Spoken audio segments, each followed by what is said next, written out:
କଳାକାର ବେଶୀ ଅସୁବିଧା କରୁଛି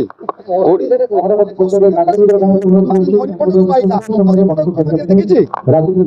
ନରିପଣ୍ଡାକୁ ବାଡିଆ କିଏ ଦେଖିଛି ନରିପଣ୍ଡା କହୁଛନ୍ତି କି ନରିପଣ୍ଡାକୁ ବାଡିଆ କିଏ ଦେଖିଛି ଆପଣ କିଛି କହିଲେ ଦେଖିବା ନାରୀ ମାନେ କହୁଛନ୍ତି ନାରୀ ମାନଙ୍କୁ ମାନେ ମୁଁ ଆଜ୍ଞା କହିବି ଆଜ୍ଞା ମତେ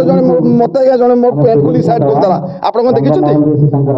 ଆପଣ ଦେଖିଛନ୍ତି ମୁଁ ଆଇଲା ବେଳେ ମୋ ଜଣେ ମୋର ସାର୍ଟ ଟା ଖୋଲିଦେଲା ଆପଣ ଦେଖିଛନ୍ତି କି ନା ନା ସେ କଥା ଭୁଲ କଥା ସେ ଯୋଉ କଥା ନା ପୋଲିସ କୋର୍ଟ ନ୍ୟାୟ ଅଛି ସିଏ ତାର ବିଚାର କରିବ ଆଉ ବିଚାରକୁ ଠିକ ଜାଗାରେ ଶାସ୍ତି ଦବ ଦେଖନ୍ତୁ ନାଣ୍ଡୁ ଦଳ ବିରୁଦ୍ଧରେ ଯୋଉ କହନ୍ତି ମାଲିକ ସିଏ ବି ଆମର ଭଳିଆ ଜଣେ ମାଲିକ ସେ କଣ କରିଛି ଯେ ତା ପାଇଁ କାର୍ଯ୍ୟାନୁଷ୍ଠାନ ନବା ଆପଣ ମାନଙ୍କ ବିରୁଦ୍ଧରେ ତାଙ୍କ ନାଁରେ ମାନେ ଏବଂ କରିବା ଅଭିଯୋଗ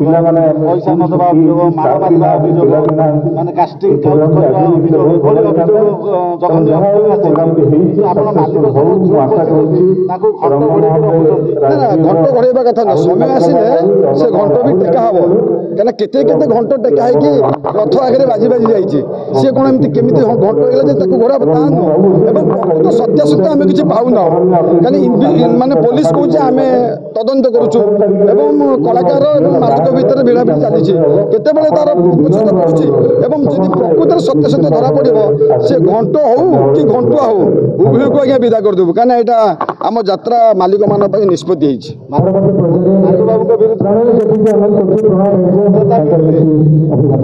ସାବ୍ୟସ୍ତ ହୁଅନ୍ତି ନାଣ୍ଡୁ ଦଳ ତାଙ୍କ ବିରୁଦ୍ଧରେ କାର୍ଯ୍ୟାନୁଷ୍ଠାନ ହେବ ନିଶ୍ଚିତ ଦୋଷୀ ଯିଏ ସାବ୍ୟସ୍ତ ହେବ ସେ କାର୍ଯ୍ୟାନୁଷ୍ଠାନ ହେବ ଦୋଷୀ ଏପର୍ଯ୍ୟନ୍ତ ସାବ୍ୟସ୍ତ କେହି କରିପାରିନାହାନ୍ତି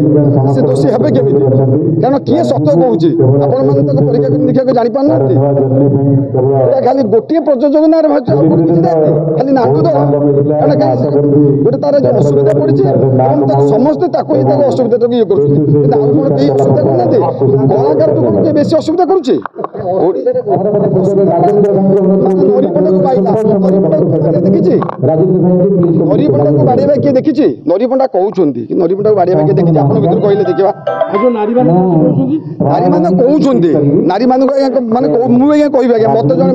ଆଜ୍ଞା ଜଣେ ମୋ ପ୍ୟାଣ୍ଟ ଖୋଲି ସାଇଡ୍ କରିଦେଲା ଆପଣ କଣ ଦେଖିଛନ୍ତି ଆପଣ ଦେଖିଛନ୍ତି ମୁଁ ଆଇଲା ବେଳେ ମୋ ଜଣେ ମୋର ସାର୍ଟ ଟା ଖୋଲିଦେଲା ଆପଣ ଦେଖିଛନ୍ତି କି ନା ନା ସେ କଥା ଭୁଲ କଥା ସେ ଯୋଉ କଥା ନା ପୋଲିସ କୋର୍ଟ ନ୍ୟାୟ ଅଛି ସିଏ ତାର ବିଚାର କରିବ ଆଉ ବିଚାରକୁ ଠିକ ଜାଗାରେ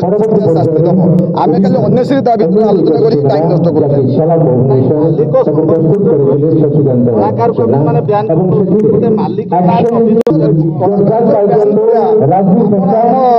କେବେ ଶୁଣିଛନ୍ତି କଳାକାର ବ୍ୟାନ୍ ହବା ମୁଁ ଗୋଟେ ଓଡ଼ିଶାର ସମ୍ପାଦକ କେବେ ଶୁଣିଛନ୍ତି ବ୍ୟାନ୍ ହବା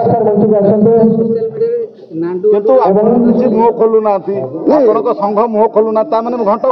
ନାଇଁ ନାଇଁ ସମୟ ଆସିଲେ ହେଲାଣି ସମୟ ଆସିଲେ ମୁହଁ ଖୋଲା ହବ ଆଉ ଏମିତି ମୁହଁ ଖୋଲା ହବ ଯେ ଓଡ଼ିଶାବାସୀ ଦେଖିବେ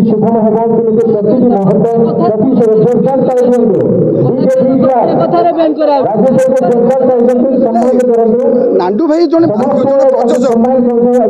ମନେ ରଖନ୍ତୁ ଜଣେ ମାଲିକ ତା ଉପରେ ଆଉ ଜଣେ ମାଲିକ ଅଛି ଯେ ସିଏ ଜାଣିନି ଆମେ ଜାଣିନେ